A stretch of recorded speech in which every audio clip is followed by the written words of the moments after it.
aux éditions Stéphane Millon, éditeur. Restez avec nous sur Radio Shalom, on va écouter un morceau de musique que tu voulais écouter, qui est The Curve. Oui, absolument, tu en parlais de Dieu tout à l'heure, quelque part, ou d'une quête d'absolu, bah là c'est Just Like Heaven de The Curve.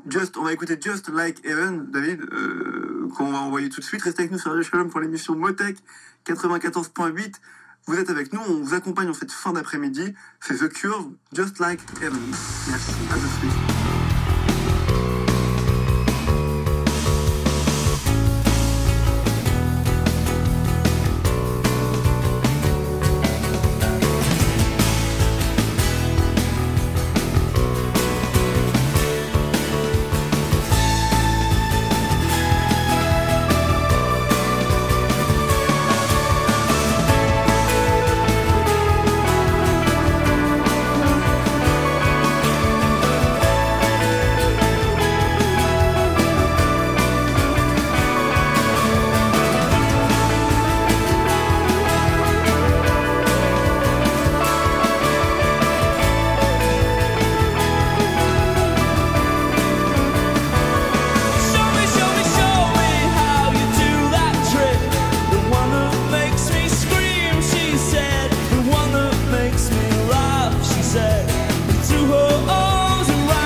Shalom pour l'émission Motech. Je sais que ça se fait très plaisir à Renaud. Ah ouais, et puis à David aussi d'ailleurs, qui a chanté pendant toute la chanson. Hein. Pas toute la chanson, mais un petit peu quand même. Ouais, David est un sacré danseur. Là, je veux te dire, il était au taquet sur Just Like Heaven. Et c'est vrai qu'on n'était pas très loin des cieux.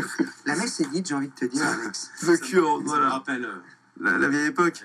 La bonne époque sans doute. Hein. Mais moi j'ai 23 ans les gars, donc calmez-vous. T'imagines The Cure, premier album 1976. Hein, j'étais pas né. Tu vois, j'avais 12 ans plus tard, je venais au monde. Donc, voilà. Mais je venais au monde pour une bonne raison. Mais tu nous as manqué, c'était bien que tu arrives, Alex. Et ben voilà. En tout cas, on est là pour parler du livre Le Cœur en berne de Renaud Santamaria aux éditions Stéphane Millon, éditeur. Donc Le Cœur en berne, des nouvelles. Oui. Si vous n'avez pas l'habitude de lire, ça fait du bien. C'est des cours d'histoire, pour résumer, hein. Oui. De courtes petites histoires. Et il y a aussi à la fin, on n'en a pas encore parlé, on va en parler maintenant, ce dont toi-même tu as intitulé, j'arrive pas à retenir le nom, Calico lunaire. Oui. Moi, j'aurais appelé ça un journal intime, hein, un journal de bord. Oui, c'est ça. C'est-à-dire que j'ai même appelé ça finalement un journal de bord de vide. D'accord. Voilà, en dessous de Calico lunaire, parce que c'était quelque chose de pas évident pour moi, en tout cas de vouloir le publier. C'est vraiment, là je remercie plusieurs camarades à moi, et dont en priorité Stéphane Million qui médite, mais aussi Jérôme Attal, qui est un très très grand écrivain et qui éditait aussi chez Stéphane Million éditeur, Louis Lanner, qui est encore un écrivain assez brillant. Ces gens-là avaient déjà publié avant moi, et on a eu une vraie intimité entre nous, c'est-à-dire qu'on a pu livrer certains de nos textes hors édition. Et lorsqu'ils sont tombés sur mes poèmes, qui étaient vraiment des poèmes pour le coup, mais... Ce sont des poèmes, voilà. C'est ça. On dit que c'est un journal de bord de ville, mais c'est des poèmes. Ce sont des poèmes, certains en prose, certains en vers, et que j'écrivais, moi, depuis l'âge de 15 ans. Alors évidemment, il n'y a pas tout là-dedans, mais c'est quelque chose, pour le coup, que je voulais vraiment laisser dans un tiroir fermé à triple tour, et même, tu sais, caché derrière une fausse bibliothèque dans un mur. Parce que c'est très très dur. Là, pour moi, il y a une mise à nu qui est... Tu te révèles, en quelque sorte. Parce que tu dis toi-même que c'est depuis 15 ans, et tu le dates au départ, c'est 1989-2010. Oui. Donc tu mens pas aux gens. Non. Vraiment, c'est tout ce que tu as écrit dans cette période-là.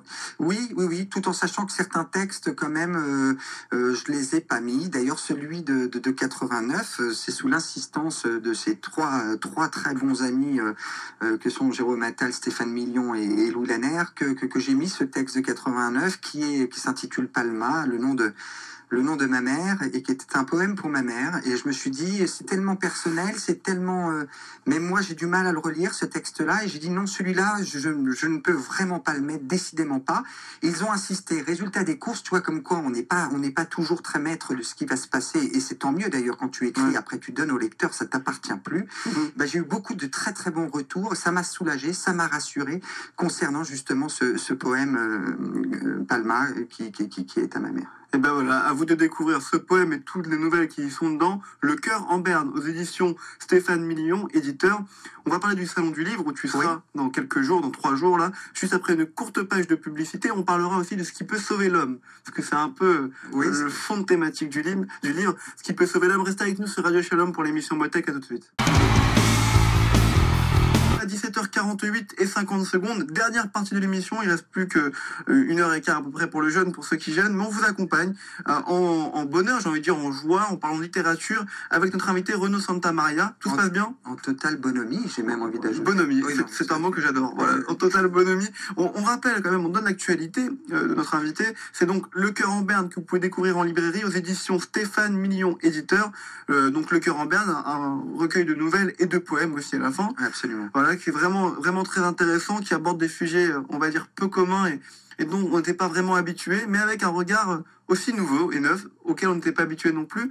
Tu seras au Salon du Livre, d'ailleurs, pour dédicacer le livre. Oui, d'ailleurs, après l'émission, je cours, puisque c'est l'inauguration du Salon du Livre. Évidemment, j'invite tous les auditeurs à venir à cette belle célébration littéraire. Et puis, sinon, Stéphane Million, éditeur, aura beaucoup de ses écrivains, de ses auteurs qui seront sur place. Donc, c'est au stand U43, me semble-t-il. U comme Uranus, 43 comme... 4-3. Ouais, 4-3 ou un pote qu'on ne connaît pas encore, qui à cet âge-là. Et donc, beaucoup de ces auteurs, je vous recommande de les découvrir, de venir à ce stand qui est fort sympathique. Il y a des très grands auteurs comme Arnold Gilcher, comme Fanny Salmeron, qu'on aime beaucoup, Jérôme Attal, pléthore de très jolies choses. Et puis, moi, je signerai samedi de 18h à 20h. Ben donc, voilà. Si vous voulez avoir votre ouvrage dédicacé dédicacé par l'auteur lui-même, Renaud Santamaria. Avec un grand plaisir. Bah voilà, samedi de 18h à 20h au Salon du Livre. Il y a d'autres choses, il y a aussi la page Facebook, Le Cœur en Berne. Oui, il y a la page Facebook Le Cœur en Berne. Sinon, n'hésitez pas à me joindre, Renaud Santamaria sur la page Facebook, voilà. Parce qu'il y a beaucoup d'informations. Et puis sinon, voilà, ceux qui aiment aussi se détendre, et je crois que toi, tu avais apprécié, Alex. J'ai beaucoup rigolé. Beaucoup rigolé parce que j'étais parti avec un ami et une caméra et on avait fait des interviews cannoises pour une chaîne qu'on avait montée effectivement sur le web il y a 2 ans. Donc il y a beaucoup de mes vidéos et c'est sur santamariarenaud.com. Et d'ailleurs, vous avez aussi également beaucoup d'informations sur tout ce que je fais avec la revue Bordel, qui édite aussi Stéphane Million, éditeur. Donc toutes ces pages. Justement, parlons-en de la revue Bordel, puisque les nouvelles, il y en a qui viennent de cette revue Bordel. Oui. La revue Bordel, qui est donc une revue. Alors cette revue, en fait, elle sort 2 fois par an.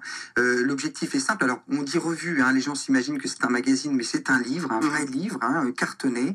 Il sort 2 fois par an. C'est Stéphane Million, éditeur, qui le publie. Ça a été initialisé par Stéphane Million, éditeur, et Frédéric Becbédé il y a 5 ans. Maintenant, c'est vraiment Stéphane qui a pris la totale charge de cette édition. En fait, le principe est assez simple. Hein. C'est l'éditeur nous donne à une trentaine d'auteurs une thématique. La revue Bordel, alors, ironie du sort, hein, celui qui sort le 10 avril, la thématique, c'était le Japon. Et figure-toi que alors là, c'est vraiment une exclue, mais lorsque les 25-26 textes des divers auteurs passent chez l'imprimeur, le jour même, il y a le séisme. Donc c'est vraiment un hasard le plus total. C'est le hasard le plus total. On ne sait d'ailleurs pas comment faire avec cette idée-là, parce que... c'est gênant. Oui, voilà, parce qu'en même temps, on faisait vraiment un clin d'œil au Japon, sous tous ces aspects, et puis évidemment sur des aspects parfois un peu légers. Et puis là, on va se retrouver sur une actualité qui est pas très lourde, qui est pas facile, si tu veux, à gérer. Bon, on espère en tout cas que ça tirera le chaland. Et quoi qu'il en soit, n'oublions pas que cette revue Bordel est une pépite. D'ailleurs, les grands éditeurs parisiens se l'arrachent, parce que Stéphane Million, éditeur, est l'éditeur indépendant qui a vraiment pignon sur rue, qui est une vraie belle vitrine pour beaucoup de grands auteurs, mais aussi pour des auteurs qui commencent à se faire connaître. Et puis aussi, pardonne-moi, je là-dessus, mais il faut savoir que il donne aussi la liberté à des, je sais pas moi, à des Thierry Frémont, qui est pour moi un des plus grands acteurs français. Très bon, Thierry Frémont, c'est vraiment la caste je sais pas, moi j'ai pas de mots tellement c'est culte. C'est la comédie française, Thierry Frémont. Pour moi, Thierry Frémont, voilà, c'est un des plus grands acteurs français. D'ailleurs, ça serait bien que les producteurs de cinéma ouvrent un peu plus les yeux, parce qu'il paraît que c'est quand même un peu leur métier. Et si tu veux, voilà, des gens comme ça, des acteurs, il y a parfois des actrices, des chanteurs, des réalisateurs, enfin tu vois, beaucoup de personnes viennent dans la revue Bordel, c'est très très bien, et autant des jeunes auteurs que des auteurs confirmés, puisqu'il y a eu des Welbeck, il y a eu des tas de gens comme ça qui ont écrit dans la revue Bordel. Et voilà, le prochain revue Bordel, ça découvre le 10 avril, une grosse actualité, donc on rappelle le site aussi renaud-santamaria.com. Alors c'est santamariarenaud.com, voilà. Allez-y, c'est vraiment marrant, vous allez voir en première page ces chroniques dont tu parlais. Moi j'ai vraiment rigolé, vraiment, ces interviews. C'est très valu. Alors là, pour le coup, j'aime bien rester dans une modestie parfois un petit peu morbide quant à la vie, enfin dans un certain pessimisme qui me colle à la peau, mais là, pour ce coup-là, je dois reconnaître qu'on était parti avec 2-3 bouts de ficelle, avec Caroline Bravo qui était à Paris et qui mettait, si tu veux, toutes nos vidéos en ligne au jour le jour. C'était un travail titanesque avec 2-3 bouts de ficelle. Résultat des courses quand même, Le Monde fait une demi-page sur cette initiative-là. On était ébahis. Comme quoi, c'est très drôle. C'est très drôle. Bah écoute, oui, tant mieux. C'est très drôle. C'est très drôle. Je vous encourage vraiment à regarder ça. C'est adorable. En tout cas, avant de se quitter, parce que je voulais la poser cette question, en vraiment 40 secondes, parce qu'on n'a pas le temps. On a dit que le fond du livre, c'était qu'est-ce qui peut sauver l'homme. On parle de mort, de vieillesse. Pour moi, j'aimerais savoir, pour toi, aujourd'hui, quel est le remède pour sauver l'homme, entre guillemets, s'il est malade? Est-ce que c'est la religion? Est-ce que c'est la lucidité? Est-ce que c'est peut-être le rêve? Est-ce que c'est de regarder les choses en face et de se dire qu'on peut les arranger? Ou est-ce que c'est de les effacer? C'est quoi pour toi? Moi, je crois que c'est avant toute chose une quête d'absolu qu'on aurait tous en nous. D'ailleurs, c'est vraiment le fil conducteur de ce livre. C'est-à-dire qu'on est tous armés d'une foi qui nous est personnelle, qui peut être effectivement religieuse ou qui peut s'incarner dans un auteur. Moi, je sais que, par exemple, l'influence de quelqu'un comme Arthur Rimbaud me colle à la peau, et je sais que ça sera pareil jusqu'à mon dernier souffle. Ça peut être la religion, mais ça peut être aussi des passions. Quoi qu'il en soit, rester en accord avec ce que l'on aime, ce qui nous a influencé, et ce qui nous inévitablement nous amène cette force de continuer malgré tout à vivre, à aller plus loin, à se fixer des objectifs. Et la mort, en ce sens-là, deviendra plus un allié que cet ennemi qui peut nous tétaniser parfois, et surtout rester en intégrité avec ce que l'on est, même s'il y a 150 personnes autour de vous qui vous disent que vous avez tort. Gardez une foi en vous, et après, évidemment, tout est possible, et la religion, c'est une chose qui m'est très importante aussi, nous pourrions en discuter, mais voilà, il y a la foi en l'amour, la foi en l'amitié, en ce qu'on est, en quelque sorte. En ce qu'on est surtout, mais ne pas se renier, c'est très important, ne pas se renier. Et moi, ce livre-là, en tout cas, effectivement, je traite des thèmes qui sont peut-être parfois pessimistes, mais c'est dans, je pense, ce creux du dernier retranchement du pessimisme que vous pourrez voir dans ce livre, qui est une force et une beauté esthétique, mais une beauté réelle de la capacité de l'homme à croire encore. Et qu'est-ce qui va le tenir à croire encore? C'est peut-être l'amour, c'est peut-être sa mère, c'est peut-être son chat, c'est peut-être Alex Darmon. Mais en tout cas, on a besoin de ça. Marie, en tout cas, moi, je retiendrai de ne pas se renier comme mot de fin. C'est un très bon mot de fin. Ne pas se renier. Merci beaucoup, Renaud. Merci mille fois. On rappelle Le Alex. Cœur en Berne, aux éditions Stéphane Millon, éditeur de Renaud Santamaria. Tu reviens quand tu veux. Peut-être pour le roman, bientôt dans l'année, j'espère. On te le souhaite. On te le souhaite. Tu reviens. Le roman, c'est en préparation. Et puis peut-être qu'on parlera de la sortie du bordel au mois d'avril. Avec grand plaisir. Vous êtes la bienvenue. Mais le bienvenu et les bienvenus tous ensemble. Merci à tous. Restez avec nous sur de Chalem pour l'émission Motech. Renaud, à très bientôt. Et on s'écoutera peut-être la semaine prochaine. Laurent Violet, parce qu'on n'a pas le temps. La super. Benjamin Violet, c'est dommage. Benjamin Violet. Mais Laurent sera là avec nous la semaine prochaine. Ciao à tous. Merci à tous. Au revoir.